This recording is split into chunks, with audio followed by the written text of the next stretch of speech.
Okay. So, let's just say that nobody wants to die suffering, right? So, and everybody wants to be able to make their own choices, yes? So, when we live our life, we want to make our own choices, and also whenever we're deciding how to end our life, we want to make our own choices, right?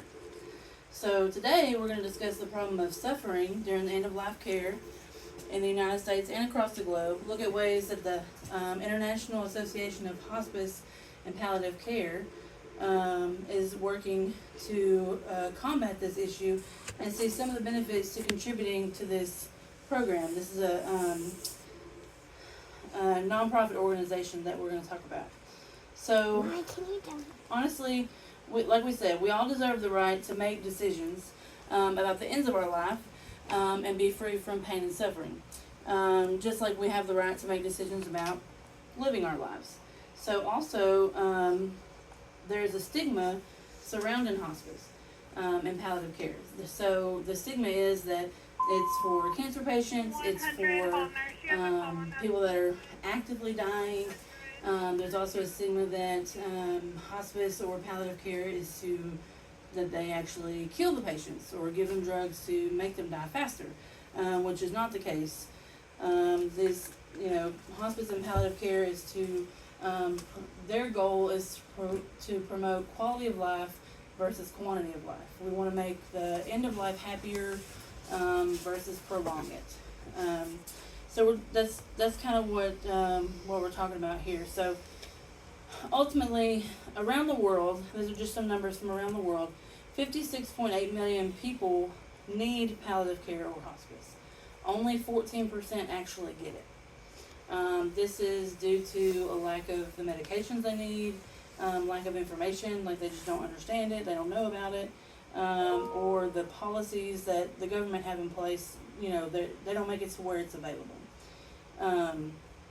Also, 98% of children that need palliative care live in the lower income countries where it's not available, so it's not readily available to them. So that's a sad number to know. So also, the availability of medication is a problem. The WHO website, which is the World Health Organization, they wrote an article that's called "Left Behind in Pain," and it talks about the fact that morphine availability is a big issue, especially maybe not here as much, but the lower income countries, because it does get expensive. There are government regulations where they don't really want to use it as much. They feel like it's a bad medication, and they also they just don't have it. They don't have access to it. So there's also an overall lack of education. So family members, doctors and nurses, I've even heard some nurses say, I don't want to give them morphine because it's going to kill them. Morphine is a very good medication. It helps relax the respirations if they're having anxiety. It helps ease the pain, relax the body. There are a lot of things that it does help with in palliative care. So it also is good, education for family so that they understand as well, this is not what we're doing. So even though we have all these issues and all these barriers to hospice and palliative care, there is an organization to help fix all these issues, and that is the International Association of Hospice and Palliative Care. So basically, they're a nonprofit organization working diligently to inspire, inform, and empower individuals, governments, and organizations to increase access and to optimize the practice of palliative care and hospice. And that's from their website. That's their main focus. That's their goal. So not stated on their website. People talk and people work there say that their main focus is helping family members and patients find peace in the dying process. And I think that's all hospice workers, all palliative care workers. That's what they want. They want you to find peace through that process. So they're a little bit about their history. They began. They were founded in 1980. At the International Hospice Institute, but now their main office is in Houston, Texas, and that was opened in 2020. So they have several programs. They do the financial and technical support to lower and middle income countries. They've opened several. They have branches in 118 different countries. So they're helping in all over the world.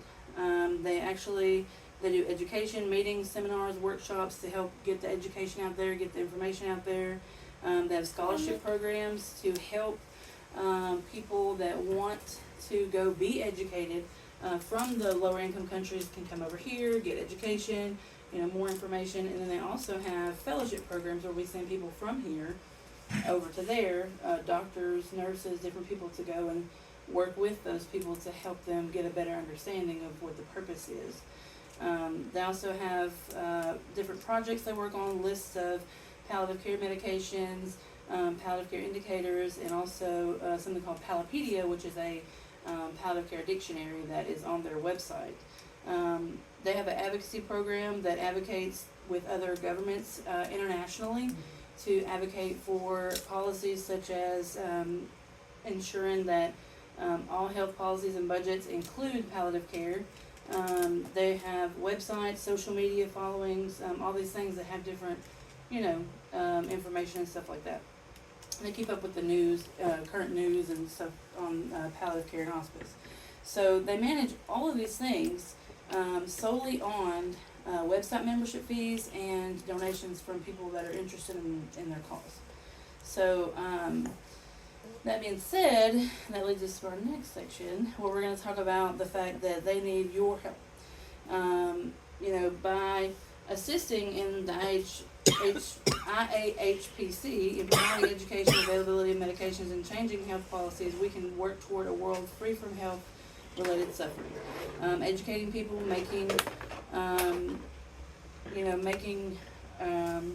makes them make better decisions. If they understand more, they want to make more informed decisions.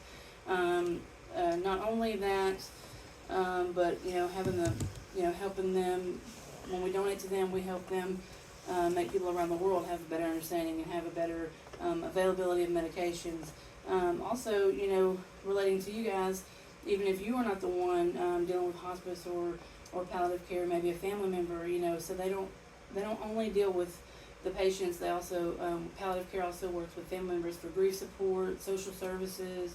There's other things that they do.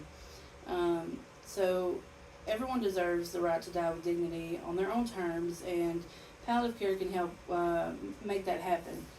So basically, we have talked about today what palliative care is, what hospice care is, the different things, the different obstacles that we're facing in this situation, and that we do have a nonprofit organization that can combat these issues, and the benefits that we have, us, patients, different people, from contributing to this cause. So I would just like everybody to take the time to think about this, because it's up to you guys. I mean, people are suffering all over the world, and to end world suffering, they need your help.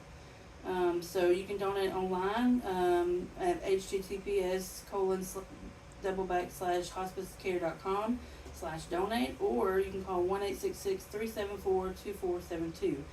That being said, we've talked about palliative care, we've talked about the different ways it affects our lives, and what we can do to help, and what it would benefit for us if we did help. So I thank you for your time, and I hope that you do go and donate. I appreciate y'all.